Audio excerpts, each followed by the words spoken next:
Delhi police ने दिल्ली दंगों के आरोपियों के हवाले से चार्जशीट में कांग्रेस नेता सलमान खुर्शीद, सुप्रीम कोर्ट के वकील प्रशांत भूषण, सीपीएम की नेता वृंदा करात, वैज्ञानिक गौहर रजा जैसी हस्तियों का नाम शामिल किया है।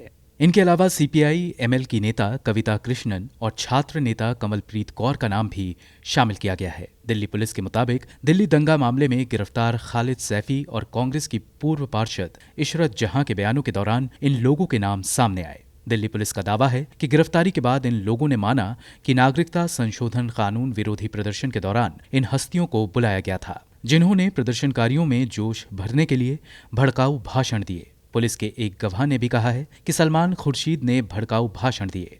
चार्जशीट में नाम आने के बाद वैज्ञानिक गौहर रजा ने कहा कि नागरिकता संशोधन कानून के खिलाफ दिए गए अपने बयान पर वो कायम है। आज भी वो इस कानून का विरोध करते हैं और आगे भी करेंगे, क्योंकि भारत के संविधान पर हमला है। गौहर रजा ने यह भी साफ किया कि वो किसी भी तरह की हिंसा के खिलाफ हैं। ऐसे में किसी को भी हिंसा के लिए उकसाने का सवाल पैदा ही नहीं होता। वकील प्रशांत भूषण ने कहा कि नागरिकता संशोधन कानून के खिलाफ प्रभावशाली लोगों को फंसाना दिल्ली पुलिस की रणनीति का हिस्सा है। उन्होंने माना कि वो कुछ धरना स्थलों पर गए थे जहां उन्होंने इस कानून के खिलाफ और प्रदर्शनकारियों के पक्ष में भाषण दिया। प्रशांत भूषण ने यह भी कहा कि उन्होंने मौजूदा सरकार के खिलाफ पुरजोर तरीके से अपनी बात रखी और अगर ऐसा करने पर लोग भड़क गए तो वो कुछ नहीं कर सकते। हालांकि दंगों के आरोपियों के ये सारे बयान पुलिस कस्टडी में लिए गए हैं, जिनकी अदालत में सबूत के तौर पर कोई मान्यता नहीं है। खालिद सैफी के वकील का आरोप है कि दिल्ली पुलिस ने उनके मुवक्किल से फर्जी बयानों पर जबरन दस्तखत करवाए हैं।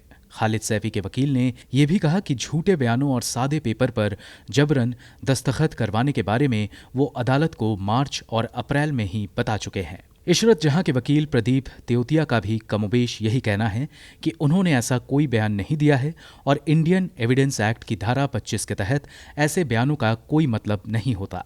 दिल्ली पुलिस की चार्जशीट में इनके अलावा कई और मशहूर हस्तियों के नाम भी हैं। इससे पहले पूरक चार्जशीट में सीपीएम महासचिव सीताराम येचुरी, स्वराज इंडिया के नेता योगेंद्र यादव, अर्थशास्त्री और प्रोफेसर जयति घोष, डीयू प्रोफेसर अपूर्वानंद और फिल्मकार राहुल रॉय का नाम भी सामने आया था। ये सब जानने के बाद दिल्ली दंगा मामले में दिल्ली पुलिस की जांच पर सवाल उठ रहे हैं। कहा जा रहा है कि भड़काऊ भाषण देने और दंगा भड़काने के असल आरोपियों पर दिल्ली पुलिस इसलिए हाथ नहीं डाल रही है क्योंकि वे लोग सत्ता पक्ष से जुड़े हुए हैं।